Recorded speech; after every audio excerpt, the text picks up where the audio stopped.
کرناٹک کے وزیر اعلیٰ سدرامیا کے سیاسی مشیر جناب نصیر احمد نے آج یہاں نعت اکیڈمی کی طرف سے شائع گلدستہ اذکار کا اجرا کیا اور اپنے خطاب میں کہا کہ کافی محنت سے اس کتاب کو تیار کیا گیا ہے، اس کے ذریعے لوگوں کو فائدہ ہوگا۔ دیوراج ارس ٹرک ٹرمینل کے چیئرمین جناب وائی سعید احمد نے اپنے خطاب میں کہا کہ علماء کرام اور سیاستدان مل کر قومی و ملی کاموں میں دلچسپی لیں تو امت کو بڑا فائدہ ہوگا۔ انہوں نے کہا کہ آج ہمارے بچوں کو اردو کے ساتھ کنڑا بھی سکھانے کی ضرورت ہے، دینی مدارس میں بھی کنڑا زبان کو پڑھایا جانا چاہیے۔ انہوں نے نعت اکیڈمی کے پروگرام کی تعریف کی اور اس طرح کے پروگراموں کو منعقد کیے جاتے رہنے کی صلاح دی۔ اس موقع پر جمعہ مسجد کے خطیب و امام مولانا عبدالقادر واجد، بلال مسجد کے خطیب و امام مولانا ذوالفقار نوری، مسجد کمبل پوش کے خطیب و امام مولانا غلام مختار اشرفی، اردو اکیڈمی کے سابق صدر ڈاکٹر خدیر ناظم سرگرو نے بھی خطاب کیا۔ نعت اکیڈمی کے صدر اور گلدستہ اذکار کے مصنف جناب مبین منور نے مہمانوں کا خیر مقدم کیا۔ اس تقریب میں انجمن ترقی اردو ہند کرناٹک کے صدر جناب عبید اللہ شریف اور نائب صدر جناب سید اشرف اور IAS ریٹائرڈ جناب ایم اے خالد بھی مہمان خصوصی کی حیثیت سے شریک رہے۔ اس سے قبل نعت اکیڈمی کی طرف سے طلباء و طالبات میں مقابلہ نعت خوانی کا اہتمام کیا گیا تھا۔ اس مقابلے میں حصہ لینے والے 30 طلباء و طالبات کو ایوارڈ سے نوازا گیا۔ نعت خوانی مقابلے کے مصنفین میں محترمہ فریدہ رحمت اللہ اور محترمہ صبیحہ زبیر شامل تھیں۔ آج کے پروگرام کی نظامت جناب منیر احمد جامی نے انجام دی۔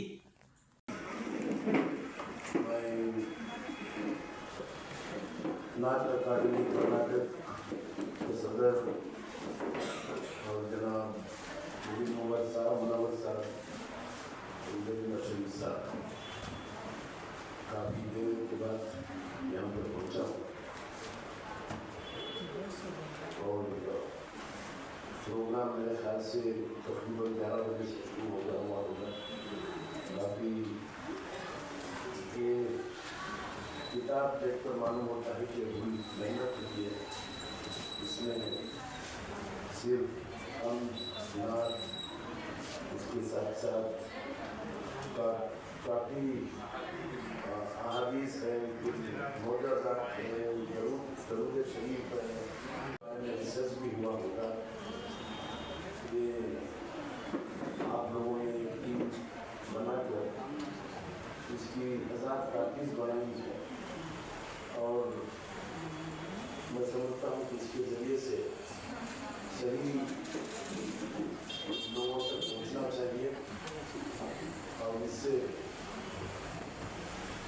ایک زندگی میں ایک نئی روشنی لوگوں کو ملے گی، لوگوں کے خیال بدلیں گے، لوگوں کی سوچ بدلے گی۔ آج کل کا جو معاملہ ہے، آج کل جو حالات ہیں، اس حالات کو بھی ایک نیا راستہ اس کتاب کے ذریعے سے مل سکتا ہے۔ میں آپ لوگوں کو مبارکباد دینا چاہتا ہوں کہ صحیح وقت، صحیح سوچ، صحیح خیال کے ساتھ یہ کتابچہ آپ کے سامنے آپ لوگوں نے لایا ہے۔